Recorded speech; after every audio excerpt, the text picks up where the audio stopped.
Welcome to Doze Tales, the podcast where we listen, we relax, and we get sleepy. I am Jimmy, your host. Tonight we begin with something a little different. So find a cozy spot, dim the lights, maybe pretend you're wrapped in a blanket woven by a mildly disgruntled medieval monk, and let your breathing slow down. Tonight, we're drifting into the strange, slightly magical history of a man who built an entire kingdom inside his dreams. Yes, a whole kingdom. Because of course he did. Some people collect stamps. This man collected mountains he couldn't touch while awake. And we call this gentle little saga the Sleepwalker's Kingdom. Now, don't worry. This isn't one of those chaotic dream stories where everything is loud and dramatic and full of surprise kangaroos. No, we're keeping things slow, autumn warm, soft around the edges. The kind of dream you sink into like a pillow that's been judging you for coming to bed late again. So, let's glide in. The man who dreamed in landscapes. The earliest records of him, well, records is generous. They were more like the half-finished notes of a bored village scribe, describe a man named Alden Mirewood. Born in the late autumn of 1473 in a tiny village that seemed permanently slightly damp and slightly confused. Alden was the quiet sort, the kind who wandered forests not because he loved nature, but because being around other humans was just too exhausting. Even as a child, his dreams were weirdly architectural. Most children dream of running, falling, or being chased by a goose with unclear motivations. Alden? He dreamed of buildings, rooms with no doors, bridges that stretched to nowhere, towers that bent like they were apologizing. And he remembered all of it. Every morning, every detail, like his mind was doing nightly renovations. His mother, by the way, was not comforted by this. She told people he had a gift, which in medieval terms meant something that scares me. But let's hope it doesn't attract the church. By age 17, Alden's dreams had turned into full nighttime expeditions. He would sleepwalk, quietly, gently, moving through the village with the grace of someone who absolutely should not be trusted around stairs. The villagers started calling him the Soft Ghost, which, frankly, is a great nickname, and someone should use it for a band. The first Dream Kingdom night. Now let's float to the night everything changed. It was early autumn, one of those nights where the air smells like wet leaves and unfulfilled academic ambitions. Alden fell asleep unusually early, probably because he'd spent the whole day helping his uncle sort grain, which, let's be honest, is sleepier than any lullaby. And in that sleep, he walked. Except this time, he didn't wander the physical village. He stepped into a place he had never built before, a valley bathed in moonlight so silver it looked like someone had melted down jewelry and smeared it across the sky. The trees glowed faintly, as if blushing from a compliment. The mountains stood in outlines, soft, uncertain, almost shy. But the river, the river was singing. Not loudly, not dramatically, just a soft hum, like a mother rocking a child who had already fallen asleep. Alden felt for the first time entirely at peace, which, if you know anything about medieval life, is already magical. He walked through the valley, and everywhere he stepped the dreamland shifted, mountains drifted, trees rearranged themselves as if whispering, "No, no, darling, stand here, it'll balance the scene better." He wasn't just dreaming the place was dreaming with him. A long history of lonely kings. Now, let me gently remind you, Alden was not the first historical figure to live more inside his imagination than the real world. We've had kings so isolated they held conversations with their portraits. We've had queens who insisted their cats were reincarnated advisors. We've had emperors who changed their entire calendar system because they didn't like Thursdays. Dynastic isolation does strange things to the brain. Compared to them, Alden's dream kingdom habit was, honestly, pretty tame. But here's where it becomes interesting. Softly, slowly interesting, like a leaf drifting down in October. Alden didn't just visit the Dream Valley. He remembered it. Every stone, every ripple of the singing river, every tree that had politely walked to another spot to improve the view. And the next night, when he slept again, it was all still there, just rearranged. The tower that had been leaning slightly to the left now leaned slightly to the right, like it had reconsidered its life choices. The river hummed a different tune, softer and a little sadder, as though it missed him. That's when Alden realized he wasn't just dreaming a place. He was building it, night by night, stone by stone, thought by wandering thought. A kingdom that existed only when he closed his eyes. A kingdom that waited for him. What makes a kingdom real? Let's drift for a moment into a historian's question. Very softly. Don't worry, nothing alarming. At what point does an imagined place become real?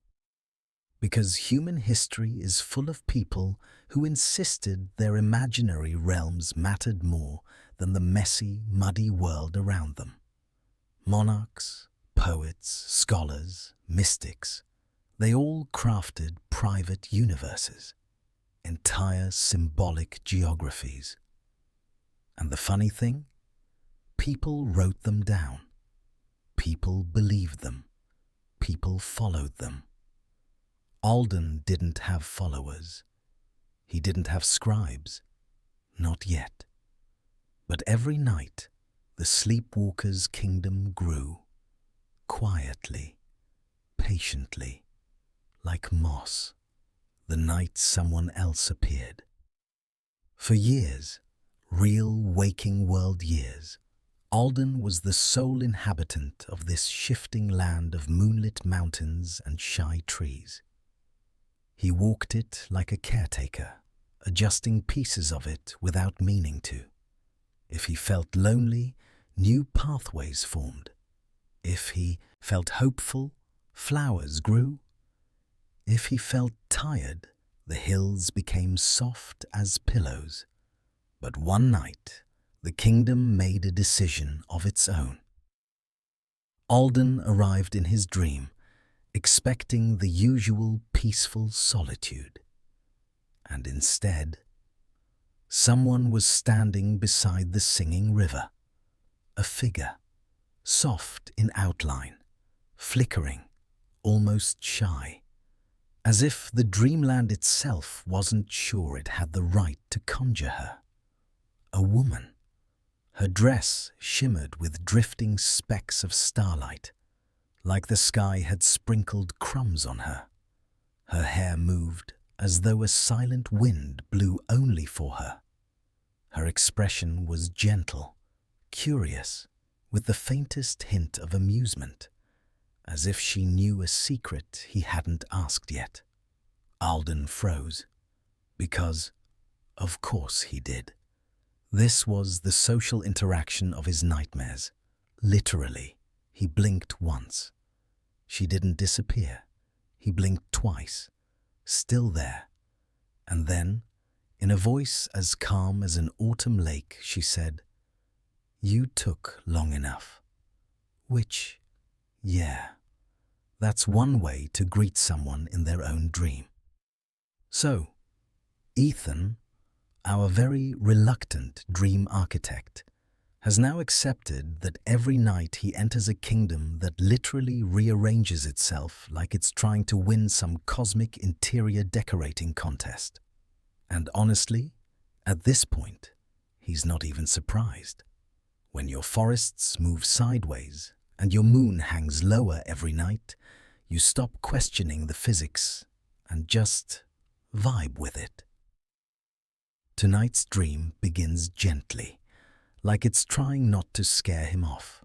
The sky has that soft, dusky lavender hue that looks suspiciously like a watercolor painting done by someone who exclusively listens to autumn playlists. The air is cold, but not aggressively so.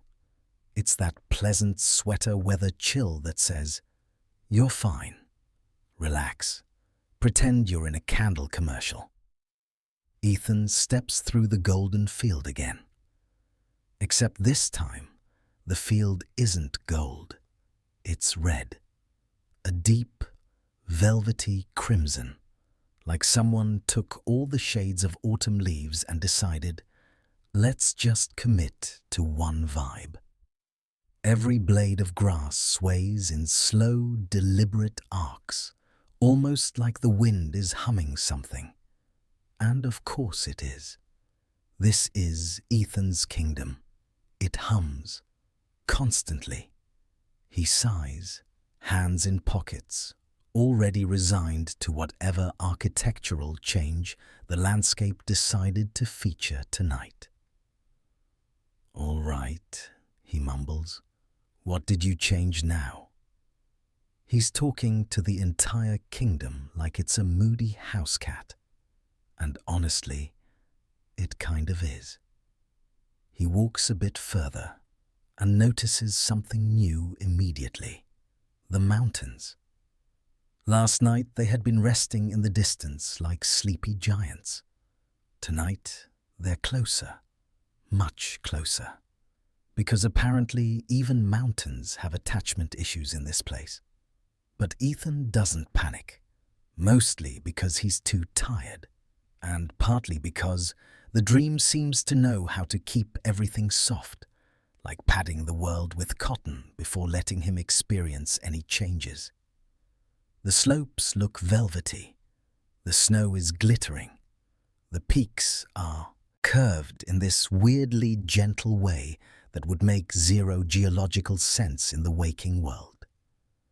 He mutters, "Yeah, sure.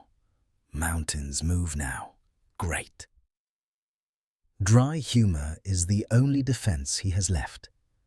He keeps walking until the air shifts, not in a threatening way, more like the kingdom clearing its throat before presenting something. And then he sees it. A tower. A tall, spiraling, silver-white tower that absolutely did not exist last night. It's thin, elegant, and glowing faintly like someone mixed moonlight and frost and said, "Let's make architecture out of this." Ethan stops, squints. "Okay, now you're just showing off." He approaches carefully, though he knows nothing here has ever tried to harm him. Even the animals, the ones with soft antlers, glowing spots, and that suspicious level of friendliness, behave like they're extras hired to create an ambience. The tower door is open slightly, like someone just stepped inside and forgot to close it. The wood is pale, almost translucent, etched with swirling patterns that look suspiciously like handwriting. Ethan traces his fingers over the markings, and yes, they're definitely letters. Not in any language he knows, but they flow like poetry. He whispers, "Did I build this, or did you build it yourself?" He's talking to the dream again, because honestly, at this point, why stop? He pushes the door open. Inside, the tower is surprisingly warm. The air is thick with the scent of old paper and soft spice. Not cinnamon exactly, not vanilla either. More like the smell of an ancient library wrapped in autumn air. There's a staircase that curls upward, impossibly tall, like something from a fairy tale engineered by someone who really wanted to skip leg day.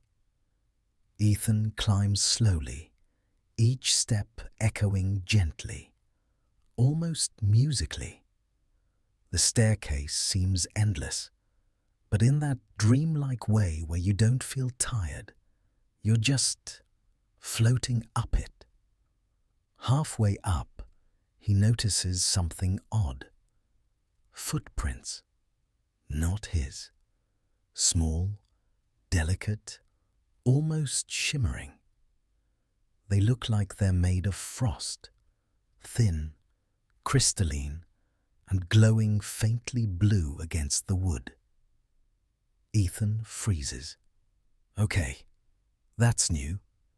Someone else. Someone had been here. In his kingdom. That's the first moment he feels a slight jolt, not fear, just surprise. Even in his dreams, he's the introverted sort. He never expected visitors. He continues climbing, slower now, each step measured. The tower gradually narrows as he reaches the top, and the air grows colder. A soft breeze flows downward, carrying the faintest whisper. He can't make out the words, but it sounds like his name stretched into a gentle melody. When he reaches the top, he pushes open the final door, and there, sitting cross-legged on the floor, is a girl. Or, well, a figure shaped like one. She's surrounded by floating books, dozens of them, turning their pages without touching them. The pages flicker with light instead of ink, words shifting like tiny fireflies. Her hair is long and pale, drifting slightly like it's underwater. Her eyes are luminous, reflecting the entire kingdom as though she's memorized it in every direction. She looks up at him, smiles softly, like she's been waiting. Ethan stands frozen in the doorway, every sarcastic comment dying instantly. His brain, which has handled moving mountains and singing rivers, finally hits its limit. "Hi," he manages.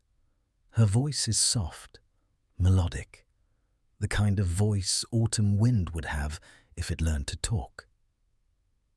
"You took long enough," she whispers. Ethan blinks. "Sorry. Traffic was bad. The mountains moved." She laughs, or something close to laughter. A quiet, musical breath. And that's when he notices something. The books circling her. They're not blank pages with floating symbols anymore.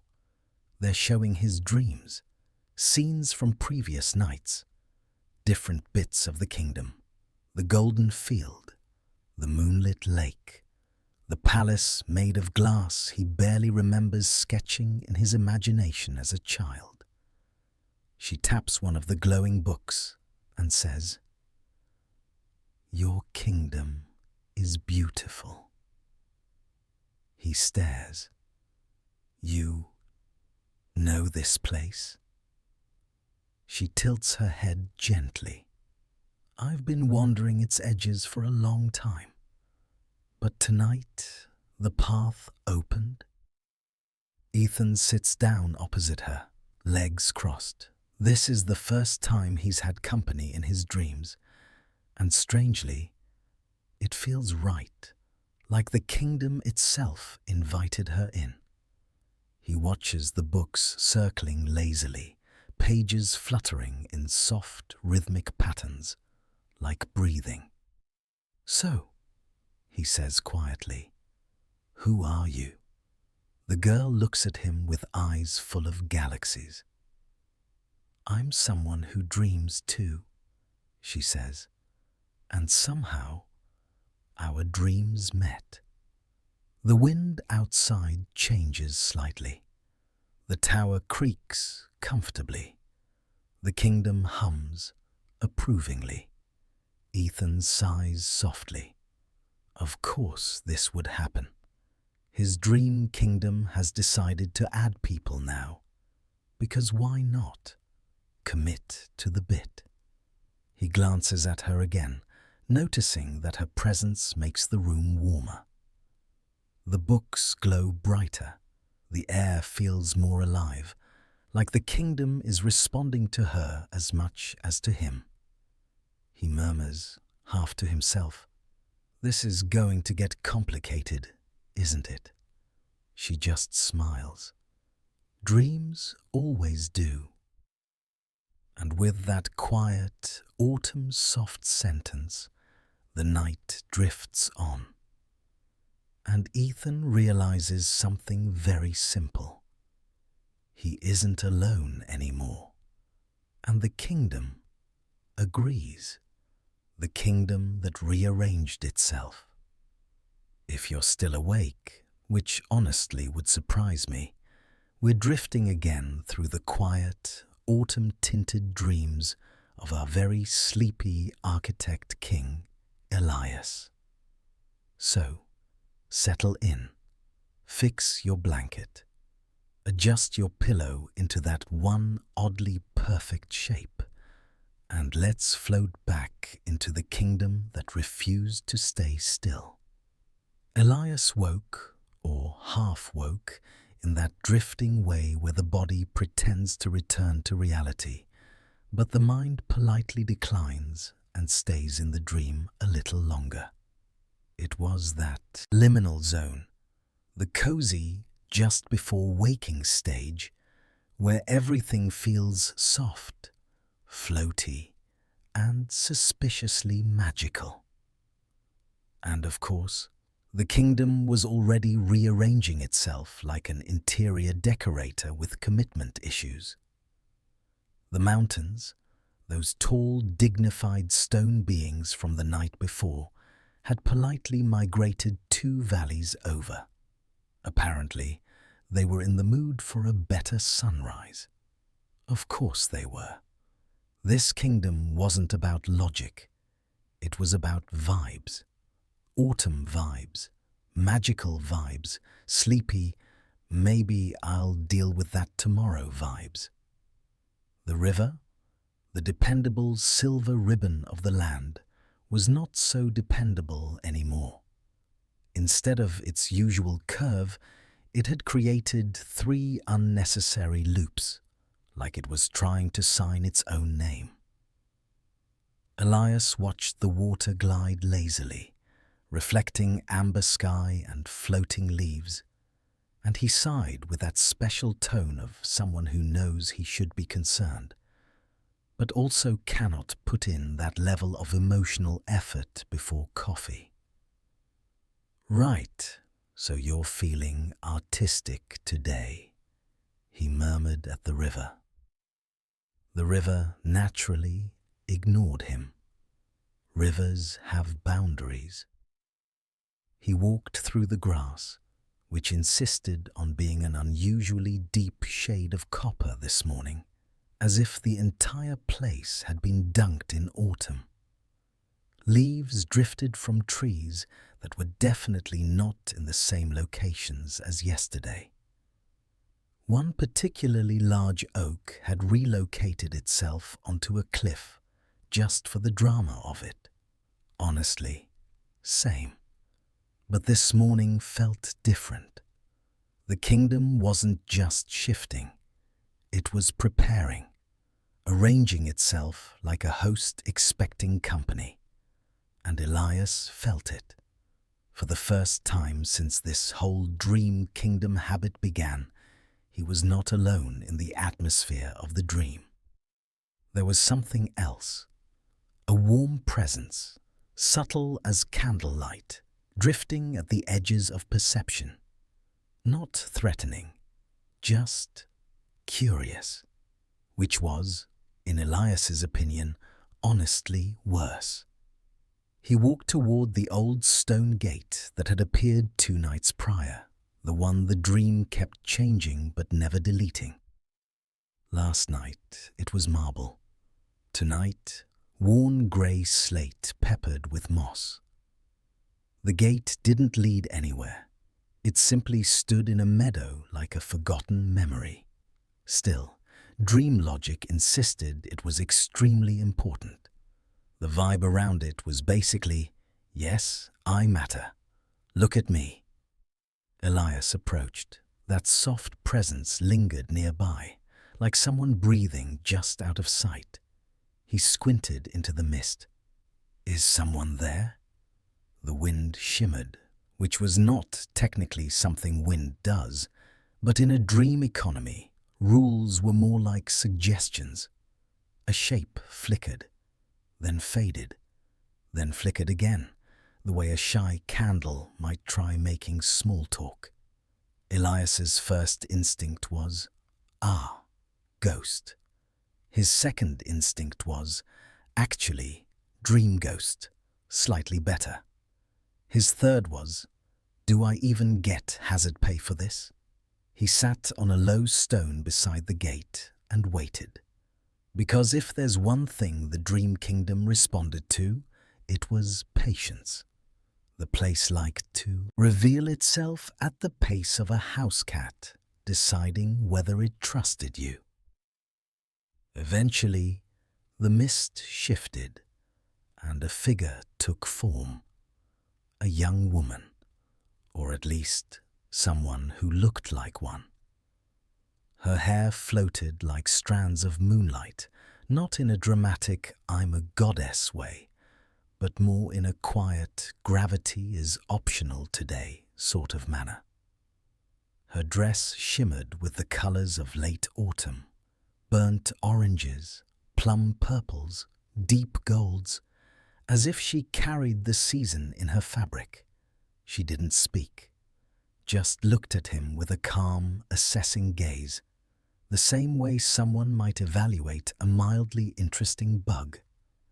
Elias gave a small wave. So, you're new? The figure tilted her head, not offensively, just inquisitively. Wind curled around her like affectionate pets. You're not supposed to be here, Elias said, although he had absolutely no authority to enforce this. His startled brain had simply defaulted to imaginary bureaucracy.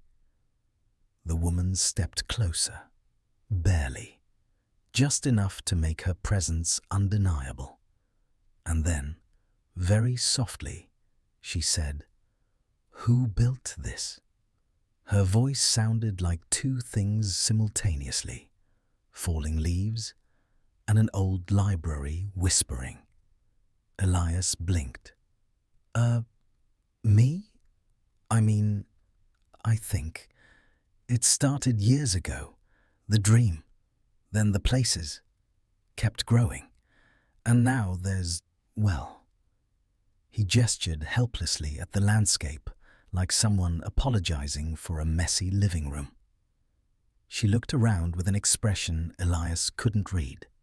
Not admiration, not criticism. Something like recognition, maybe. As though she had seen this place before in some distant decade of sleep. "This kingdom," she murmured, "moves like a living thought." Yeah, that sounds about right. I keep telling the trees to settle down, but they do not listen.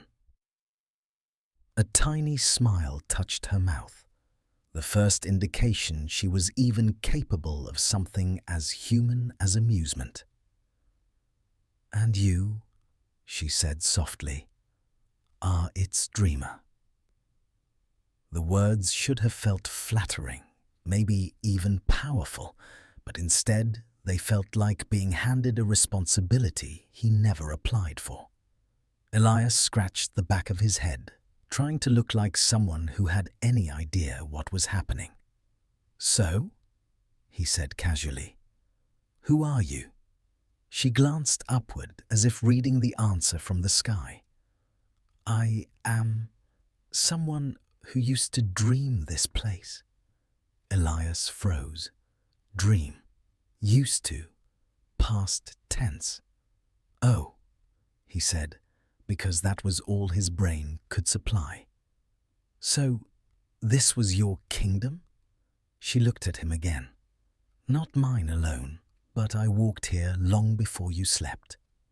There was a soft ache behind the words, the melancholy of someone remembering a home that no longer fit.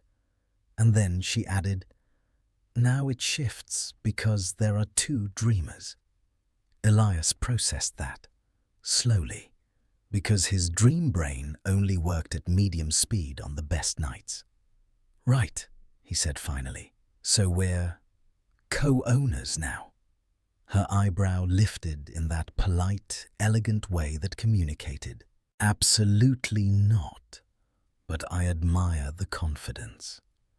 The wind rustled, carrying the scent of rain and dried leaves. That perfect autumn mix. The mountains in the distance groaned as they slid a few inches to the left, adjusting themselves like sleepers in a giant bed. Elias sighed. "Okay, now the mountains are listening. Great." The woman stepped toward the gate, touched it gently, and the stone shimmered like moonlight on water. "You changed it," she whispered. "You made it yours." Elias felt something warm bloom in his chest, a mix of pride, fear, and the strange romance of sharing a dream with a stranger from some forgotten era. But before he could ask anything else, her name, her time, why she was here, she looked over her shoulder and said, "I will return tonight." The dream shifted. The river straightened itself like a startled cat.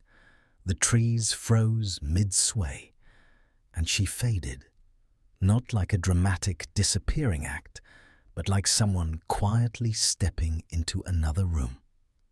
Elias stood alone. The kingdom exhaled, and he knew, with a sinking, surreal calm, that this place had never been his alone. He had simply inherited it, and now it was waking up, the crown he never asked for. So, let's settle in again. Deep breath, cozy autumn air, and yes, just to keep things thematically consistent, imagine a faint magical glow drifting around like a lazy firefly with no real ambitions. All right, here we go. Elias wasn't exactly thrilled about being a king. I mean, who would be? Kings historically were walking stress magnets, and half their job was pretending their extremely dysfunctional relatives were normal. And now he had a crown made of half-melted moonlight resting on his dream-battered head. And the kingdom, his kingdom, kept changing. One morning, the mountains looked peaceful, soft curves, snow on the tips, cute. The next night, those same mountains developed a dramatic personality disorder and rearranged themselves like they were auditioning for a geological dance competition. The forests? Oh, the forests loved drama. Sometimes they stood perfectly still. Sometimes they whispered names. Sometimes they shifted closer to the palace just to be unsettling. Elias had officially decided that if this dream had a theme, it was nature, but slightly unhinged. And yet, it was beautiful, in an autumn twilight kind of way. Colors that didn't exist in waking life. Leaves in shades of bronze, plum and deep gold. Rivers that glowed faintly, as though someone sprinkled stardust into them and then forgot to clean it up. Everything was magical. Everything was romantic. Everything was calm, except for the part where he had no idea what he was doing. On this particular night, the palace had shifted again. Yesterday, it was a tall, spire-ridden fortress like the kind late medieval princes built when they wanted everyone to know they were insecure about their power. Tonight, it resembled something out of a fairy scholar's fever dream. Sweeping curves, crystal windows, halls that hummed softly like distant singing bowls. And because dreams don't know restraint, floating lanterns that bobbed in mid-air for vibes only. Elias stepped into the great hall. It was enormous. It looked like a ballroom designed by someone who thought gravity was a negotiable concept. The ceiling stretched high enough that clouds formed near the top, little slow-moving dream clouds that just hung out, occasionally dropping tiny sparkles like lazy glitter. He took a breath. He had one goal tonight, to find the girl again, the one who entered his dream, the one who wasn't supposed to be there, the one who somehow knew his name before he introduced himself. Her name, if his memory was right, was Lyria. And yes, that is absolutely the kind of name that shows up in fantasy novels written during autumn when the author is wrapped in 3 blankets and drinking tea with entirely too much honey. He wandered the hallway. Instead of guards, he found statues that looked suspiciously alive. They were carved from dark stone, but their eyes glowed faintly. As he passed, they turned their heads slowly, like polite security cameras with a sense of etiquette. "Right," Elias muttered.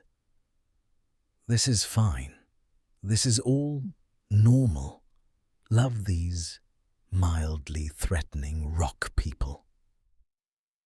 He turned a corner and nearly collided with a figure standing at the window. Moonlight washed over her. Lyria. Tonight she looked different too. Dream logic, of course. Her hair fell in soft waves, silver at the ends like it had been dipped in moonbeams. Her dress shifted colors based on her breathing, fading from deep violet to autumn gold and back again. She turned as though she'd sensed him long before he arrived. "You came," she said softly.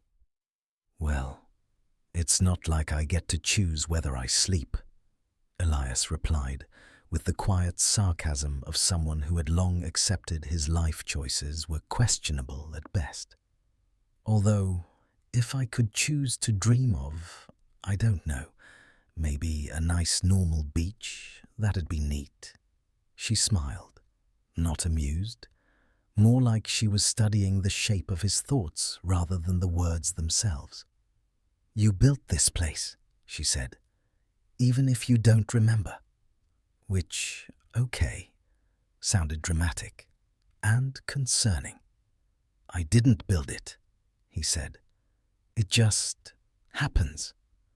"Yes," she whispered, "because you made it that way." Fantastic. So he was the architect of a sentient, shifting, magical kingdom with mood swings. That's totally comforting news. Why are you here? He asked. Because the kingdom called me. I didn't call you. No, she agreed. But something in you did. And that was extremely cryptic, and he really wished she'd at least pretend to explain things in normal human sentences. They stood in silence for a moment. The window overlooked the forest. Leaves rustled in a wind that didn't exist. Somewhere far off, the river shimmered, glowing with soft silver light. And then, the palace shifted, not violently, not with noise, just subtly, like the dream was adjusting itself around them. Lyria looked concerned, which was worse than normal concern because this was a woman who had walked into a dream kingdom without blinking. She pressed a hand against the glass. The world outside rippled. "The kingdom is changing too fast," she murmured. "Yeah," Elias said. "Tell me something I don't know. Yesterday my staircase turned into a waterfall." "This isn't dream change," she said quietly. "This is interference." That did not sound better. "By who?" Elias asked. She exhaled slowly. "The one who ruled before you." Elias blinked. "There was someone before me." "Yes," she said. "He was called the Night Keeper. Let me guess. Charming guy. Probably loved long walks in the moonlight and controlling his environment with light existential dread." Her expression softened. "He was powerful, lonely, and jealous." "Well, that's comforting." "He vanished when you arrived," she said, "but his mark remains, and he does not want to be forgotten." Great. Dream King predecessor with attachment issues. Just what everyone wants in their subconscious. Elias stared out the window. The stars looked strange tonight. Closer, almost watching. The mountains were shifting again, inch by inch. The forests were rearranging themselves. The palace lights flickered just a little. Lyria watched him quietly. "You should wake soon," she said, "before the kingdom shifts again." "Why?" "Because if you stay during a major shift," her voice softened even more, "you might not wake at all." Ah, yes, the perfect bedtime comment. You might get dream-trapped forever. Very relaxing, very soothing. Just what the sleep meditation section loves. Elias sighed. "Lyria, yes? When I wake up, will you be here tomorrow night?" She nodded. "If the kingdom calls me, I will return." Which wasn't exactly romantic, but it had potential. Magical autumn dream potential. He closed his eyes. "I hope it does," he whispered.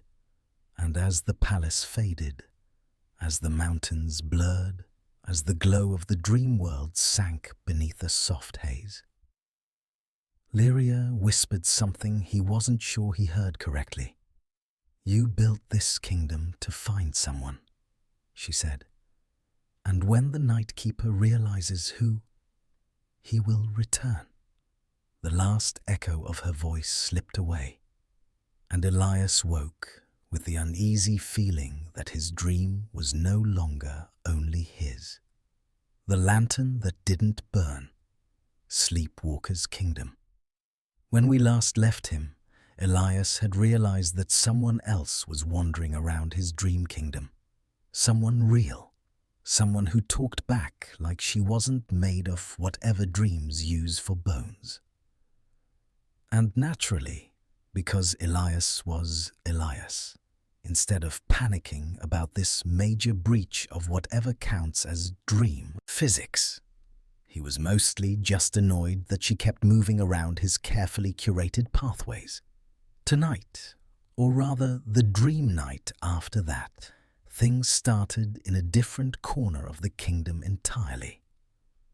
Elias woke into the dream, standing on a narrow footbridge that definitely hadn't existed the previous night. The thing wobbled in the soft autumn dusk. The river beneath was glowing that odd silver blue it loved to flaunt, like a magical screensaver nobody installed.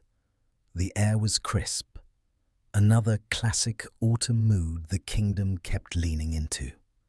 Leaves drifted around, even though there were no trees directly overhead. Because why not? This place had stopped making logical sense dozens of nights ago. And there, hanging on the bridge's railing, was a lantern. A small glass lantern with gold wire looping around it in soft spirals. Elias recognized it instantly, even though he was fairly certain he'd never actually seen it before. Dreams love doing that, giving you déjà vu for imaginary items. The lantern wasn't lit, not a single spark, but it hummed faintly, like it was thinking about glowing and hadn't quite made up its mind. Elias frowned lazily, in that way you only can when you're in a dream and your muscles feel like they're made of warm marshmallow. He brushed his finger along the rim. The lantern pulsed under the touch. "Oh, good," he whispered. "Now my dream furniture has feelings." And that's when he felt it again. That slight shift in the air that meant she was near. The girl, the intruder, the tourist in his subconscious real estate. Her footsteps were soft, like wind wrapped in wool, and honestly, she had the quiet entrance thing down to an art form. Elias turned and saw her on the far end of the bridge, wearing the same pale autumn rose dress she'd worn the night before. "Is that yours?" he asked, pointing to the lantern. "Sort of," she said, with that maddening calm. "It responds to names." Elias blinked slowly, like a man who had in fact heard the words, but whose brain had decided to work through them at a relaxed bedtime pace. "Names?" he repeated. "As in, it lights up because someone says a name?" "Yes, but only the right name." A pause. "And not everyone can say it." "Of course they can't," he muttered. "That would be too easy." She stepped forward, resting her hand lightly on the lantern's wire frame. The metal warmed instantly, glowing faintly golden under her touch. "This kingdom listens," she said, "more than you think." Elias leaned his elbows on the bridge railing. "I didn't think it listened at all. It hardly listens to me." "That's because you don't talk to it," she said simply. He stared at her, then at the lantern, then at the water glowing like some celestial soup simmering below. He let out a slow breath. "Talking to my dream kingdom feels like a level of self-communication I'm not emotionally prepared for." She smiled gently. "Try." He turned to the empty air beside him.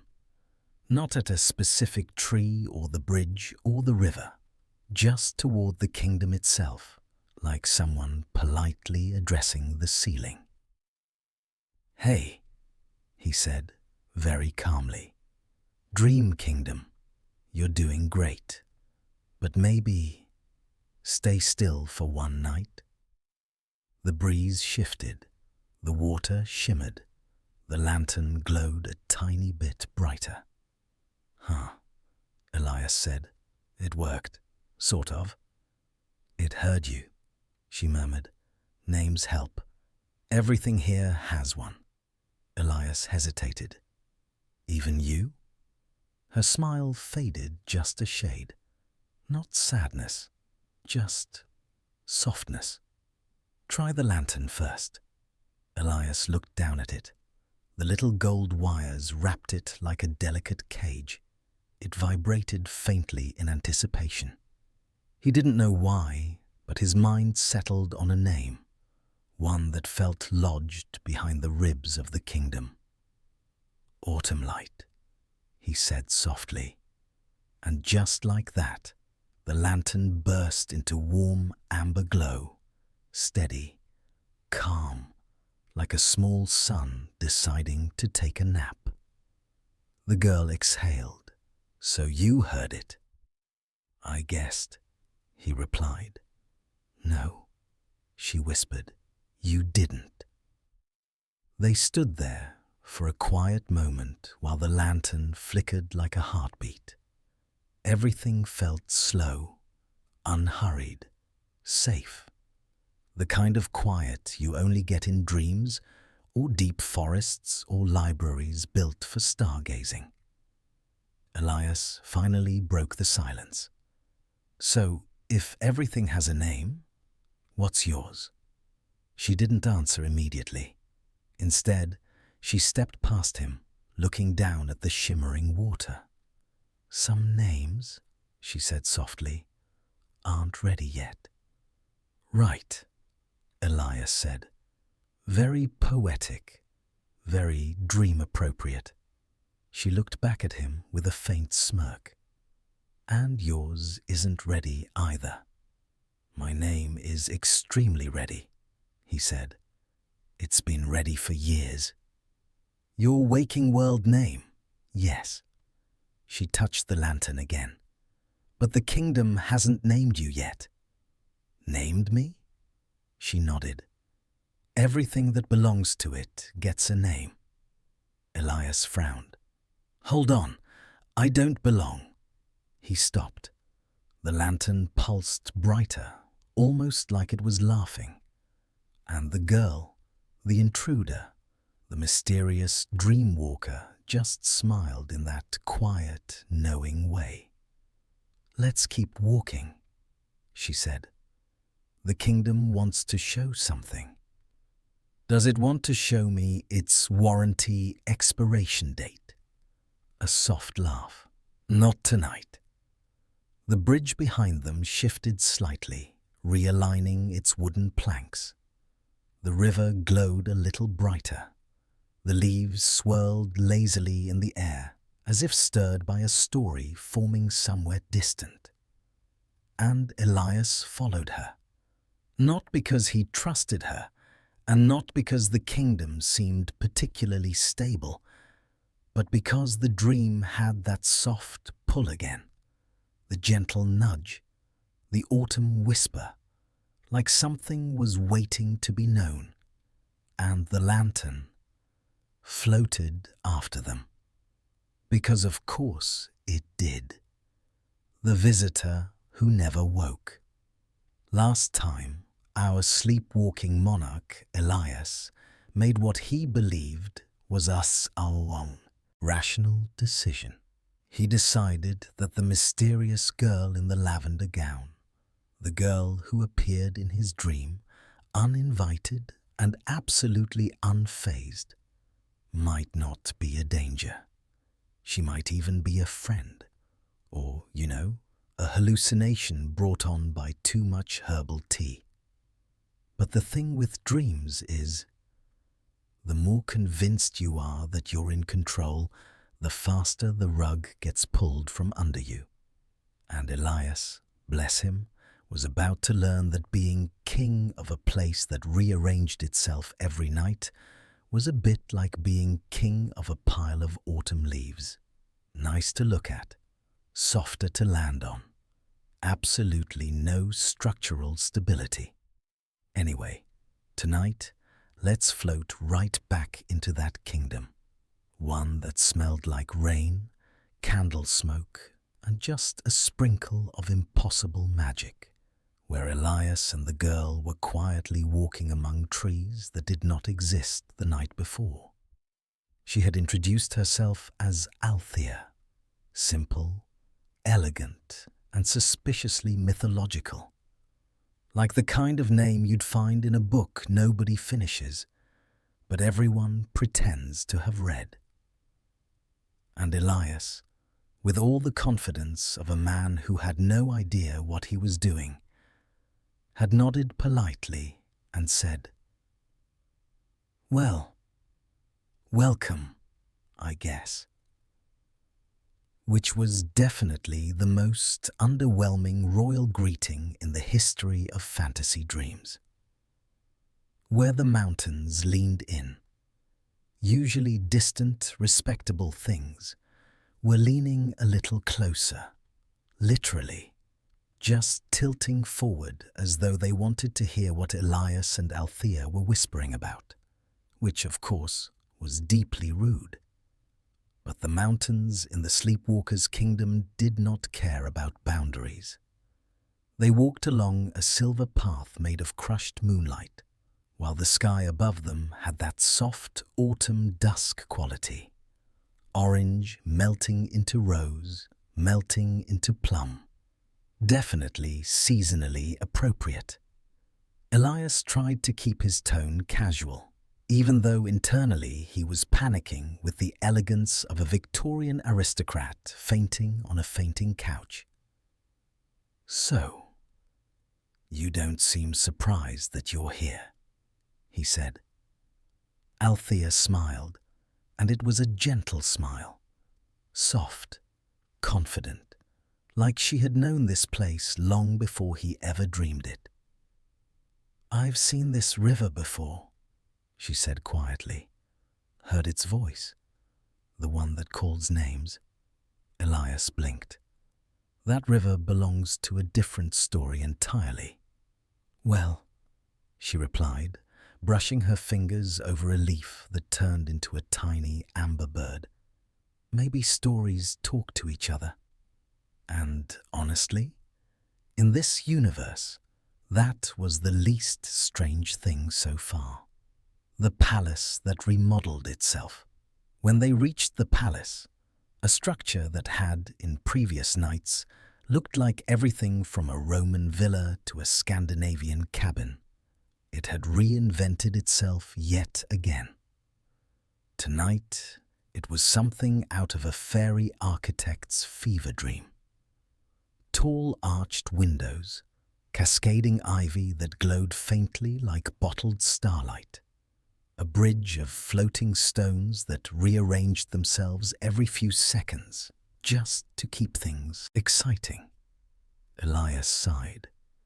"It didn't look like this yesterday," he muttered. "It didn't look like this 5 minutes ago," Althea corrected gently. He had to admit, fair point. Inside, the palace halls curled and stretched like they had opinions about where they wanted to be. A library rolled past them slowly on wheels, like a lazy cart horse, and Elias, again, pretended this was totally normal. "Does this place react to you?" Althea asked. "Sometimes," he said, "mostly when it's bored." "And are you the reason it exists?" He shrugged. "I mean, I didn't exactly intend to found a dream kingdom. It just sort of happened, like taxes." Her laugh was soft, autumn soft, candle soft, not startling, just pleasant, like she was designed to fit into a quiet night. The room with the sleeping griffin. They wandered into a chamber Elias did not remember installing, which was concerning, but again, dream logic. The floor was covered in moss, outdoor moss, indoors, because why not double down on confusion? In the center of the room, curled like a giant house cat, was a sleeping griffin. Elias put a finger to his lips. "Don't wake him. He's moody." "He looks peaceful," she whispered. "Yes, and I would like to maintain that state." The griffin let out a snore that shook dust off the rafters. Althea giggled, and the griffin twitched an ear, but thankfully did not open both halves of his very large, very sharp face. Elias motioned for her to follow him out, very carefully, like two librarians avoiding waking the world's most carnivorous bookworm.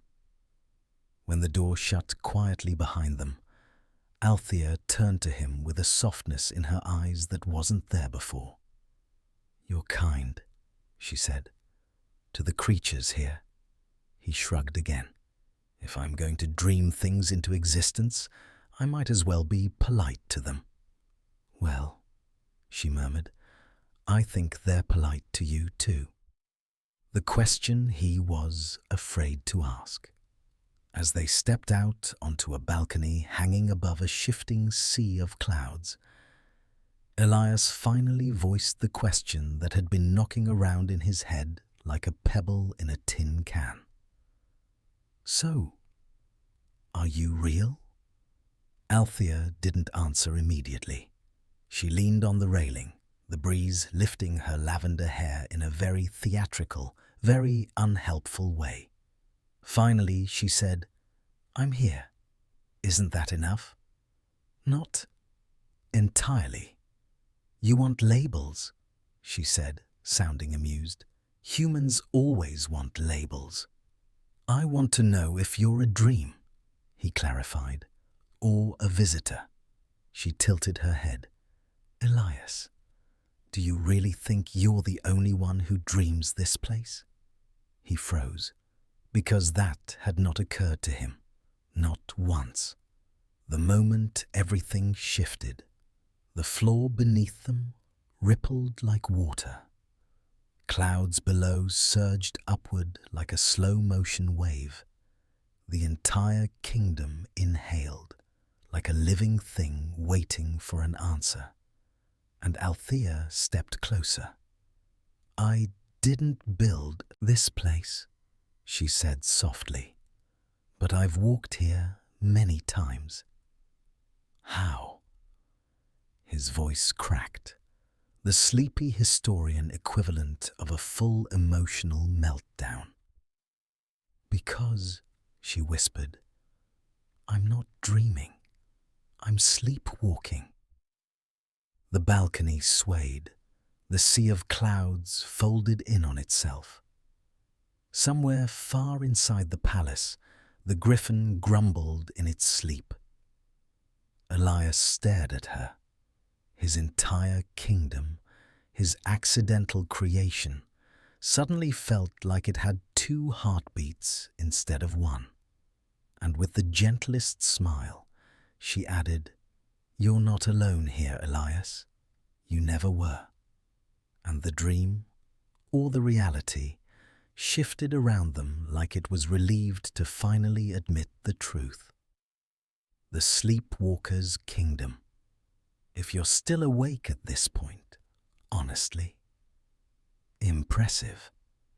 Most people drift off somewhere between the moving mountains and the existential dream girl who may or may not be a cosmic intruder with good hair. But anyway, tonight we just glide right back into the slow, soft weirdness of Rowan's dream kingdom, where the weather behaves better than real politicians.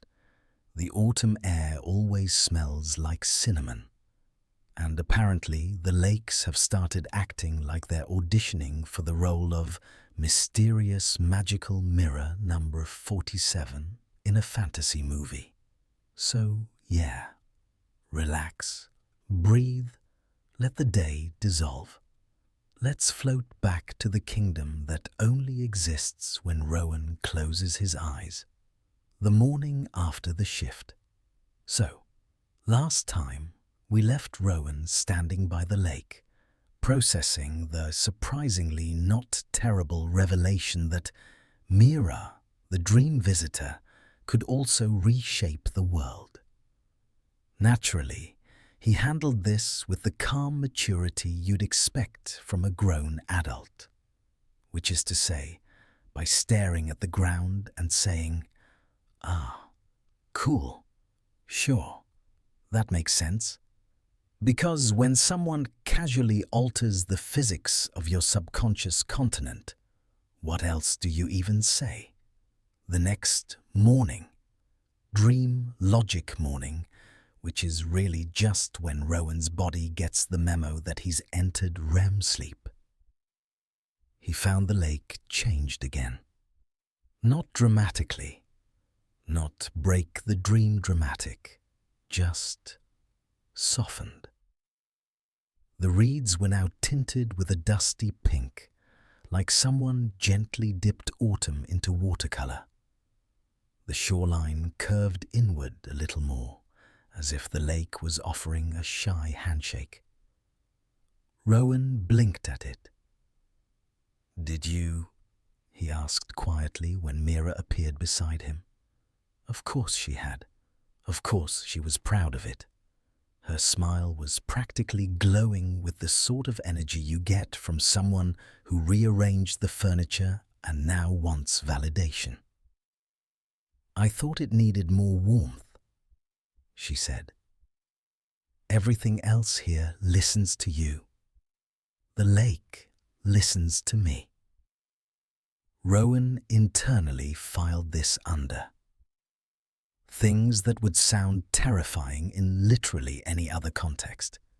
But here, in the soft, glowing ambience of a dream kingdom built out of both of their imaginations, it somehow felt fine. More than fine. It felt like partnership, even though they had absolutely no idea what that meant. When dreams start acting like they have opinions. From here, the kingdom began doing that thing dreams love to do. It acted like it had a personality. For example, the citadel, which used to sit atop a stable stone plateau, decided to move downhill. Not dramatically, not sliding like a medieval avalanche, just inching, bit by bit, night by night. Every time Rowan returned, the place was a few meters lower. Rowan squinted at it. "Okay," he sighed, "not ideal." Mira tried to console him. Dream logic consolation, of course. "Maybe it's tired of being tall," she said gently. "Not everything wants to be impressive." Which Rowan supposed was fair. He himself wasn't exactly impressive in real life. If anything, the citadel sliding down the hill felt emotionally relatable. But symbolic buildings weren't the only things with opinions. Even the trees had started drifting. Literally drifting.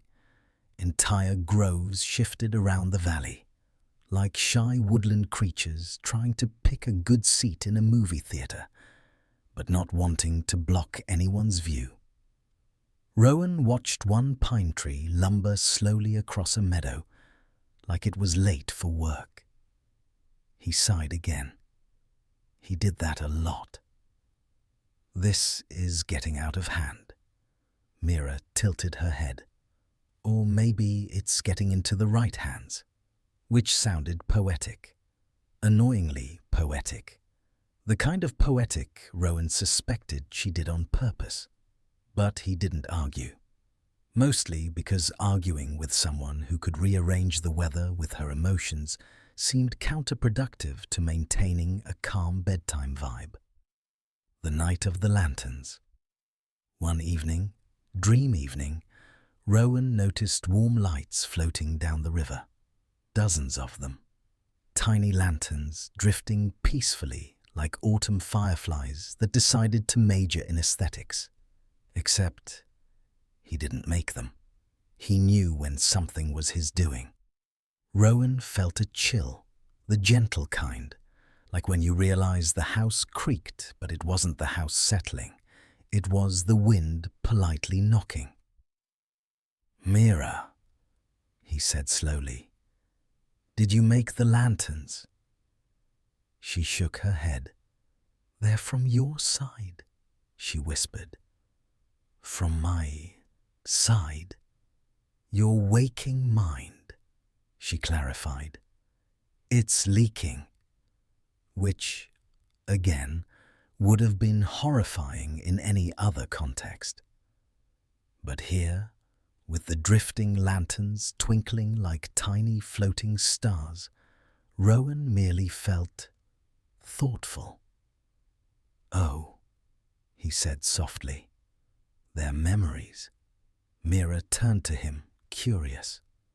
What kind of memories float? Rowan considered this deeply, then shrugged. Probably the sentimental ones, the ones that weren't heavy enough to stay grounded. The lanterns drifted closer, illuminating their faces with warm, sleepy light. Rowan picked one up. It wasn't hot. It didn't burn.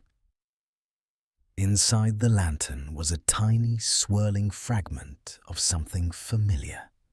His grandmother's laugh on an autumn morning, rustling leaves swirling around her boots.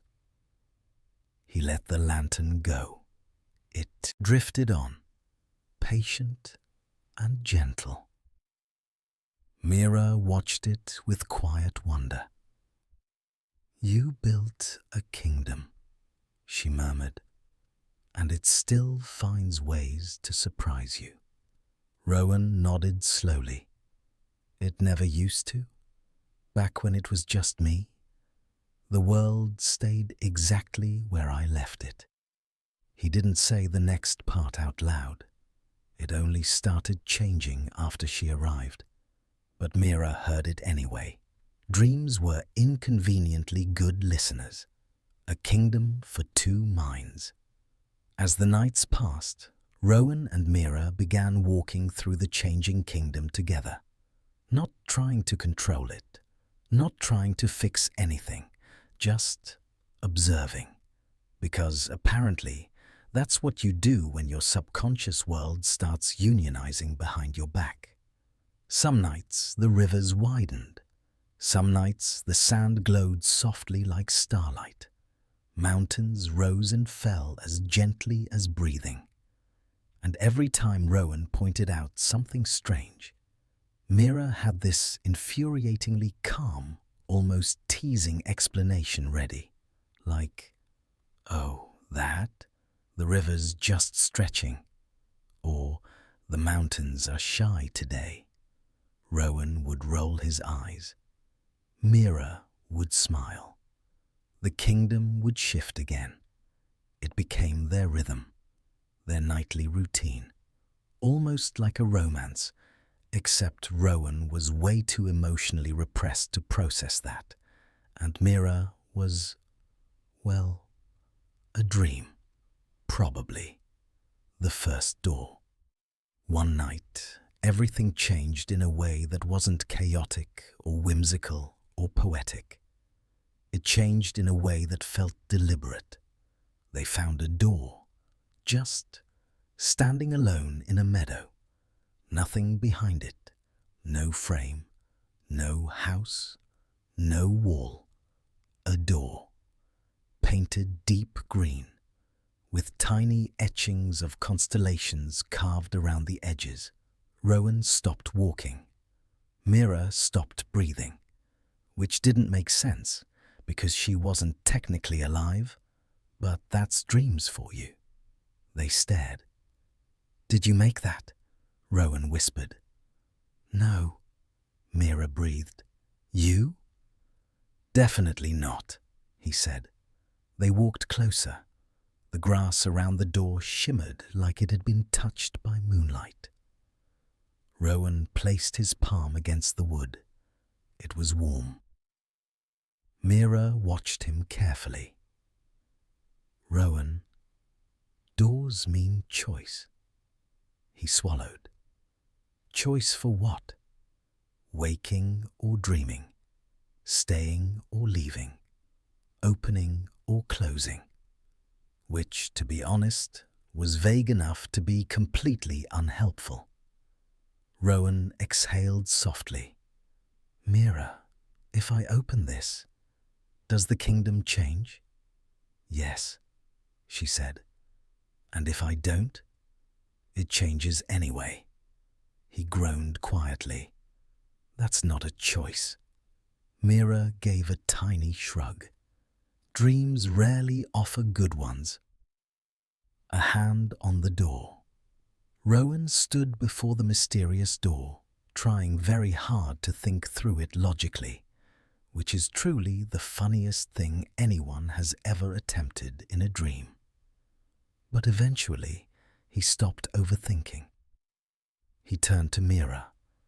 If I open this, do you come with me? Her expression softened into something wistful, something that felt like yes and no at the same time.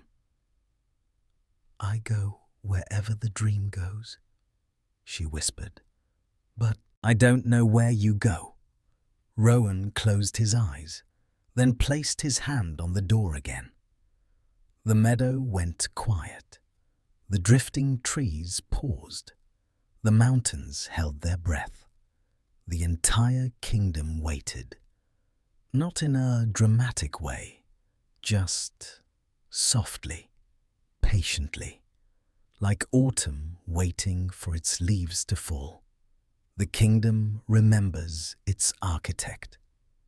If you're still awake at this point, congratulations. If you're drifting, also congratulations. This kingdom was literally designed for that. So, tonight we're sliding, slowly, gently, back into Elias's dream realm. The one he definitely did not intend to share with anyone. And yet, here we are. And here she is, Mira. The girl who apparently forgot the memo that dreams are supposed to be private property. Now, by this point, the Sleepwalker's kingdom has adjusted to her presence in that very dramatic, very autumn good lighting way. Trees subtly turning toward her, mountains shifting ever so slightly when she walks under them, and those floating lanterns, remember those? Now bobbing a little closer whenever she speaks. Because apparently the kingdom has chosen a favorite, and it's not Elias. And, of course, Elias is handling this with the calm maturity of a man who once fought a dream owl over a loaf of imaginary bread. Badly. He's handling it badly.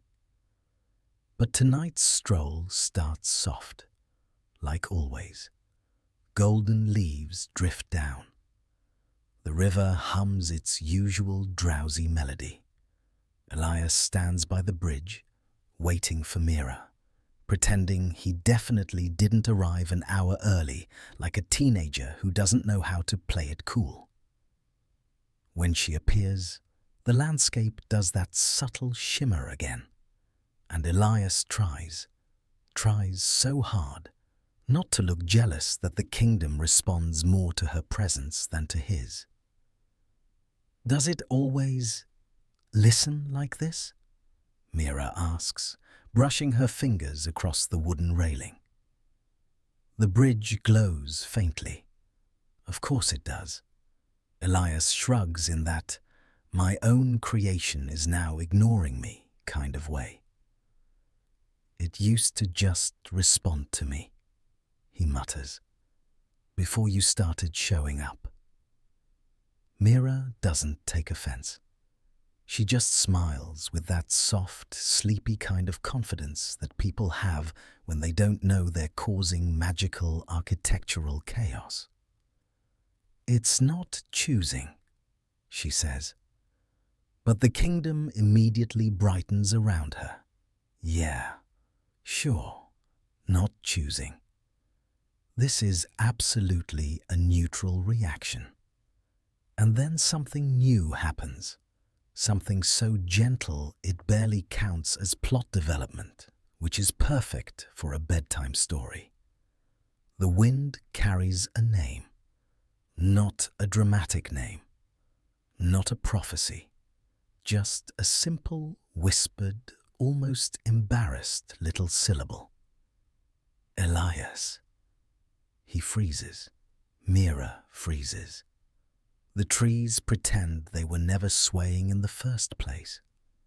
Did your kingdom just speak your name? She asks. Elias nods slowly, but honestly, he has no idea. The kingdom has never spoken before. Not once. Not in all his years of dream building, dream wandering, and avoiding dream tax paperwork. And now, suddenly, it's whispering like some shy forest spirit trying to get his attention. He places his hand against a tree trunk. The bark warms under his palm, and more names drift through the air. Elias, Mira, Elias. Like the kingdom is finally acknowledging both of them, not just its architect, not just its unexpected visitor. Both. Elias lets out a long breath, the kind you give when the universe is doing something suspiciously emotional and you have no idea how to handle it. So, do we pretend that's normal? Mira asks. He gives a quiet laugh, the sleepy, defeated kind. Normal left this place a long time ago. But something else stirs, a subtle pulse beneath the ground. Something he's never felt before, not even in the wildest of dreams.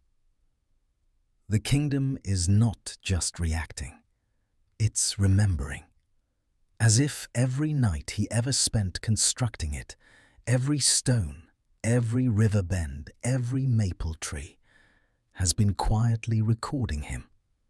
And now it's waking up with its own memories.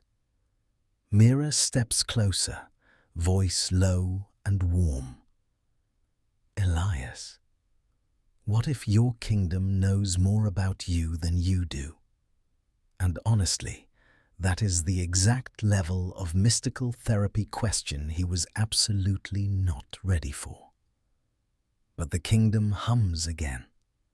Soft, autumn golden, almost reassuring. And Elias realizes, this isn't just a dream anymore. It's becoming aware, which is great, fantastic, perfect for his anxiety levels. But he doesn't run from it. He doesn't push Mira away. He just stands there, letting the dream breathe around them. Let's drift onward toward the moment the kingdom finally decides to reveal why she's really here. The night died. He tried not to dream. So at this point, our very tired protagonist, Elias, the man who has technically built more real estate in his sleep than most architects do in a lifetime, has decided to try something bold. He tries not dreaming, which of course goes about as well as you'd expect from someone whose subconscious is running a magical monarchy with shifting mountains and clingy ghost citizens. So let's drift in. The evening arrives quiet. Too quiet, honestly. Like the kind of quiet that shows up right before an aunt at a family gathering whispers, "I heard he's dating someone new." And suddenly, the room combusts. And even though it's autumn, with its usual romantic golden leaf aesthetic, Elias feels a kind of nervous cold settling over him. He sits by the window, drinks chamomile tea, reads the same paragraph of a book 7 times, all classic man desperately avoiding REM sleep activities. He tells himself very confidently that tonight he's reclaiming control. No dream kingdom. No moonlit bridges shifting like indecisive origami. No citizens bowing when he clearly never asked for monarchy responsibilities. And no Lyria. Especially no Lyria. Because she's the literal dream girl who walked into his subconscious like she paid rent there. And now she's showing emotional depth and longing, looks that he, frankly, has no training for. So, yes. Avoiding dreams feels easier. Spoiler, it is not.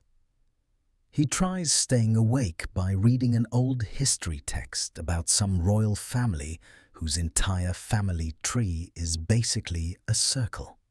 You know the one. The kind that makes you say, "Ah, that explains the chin situation." But the pages blur. The words melt.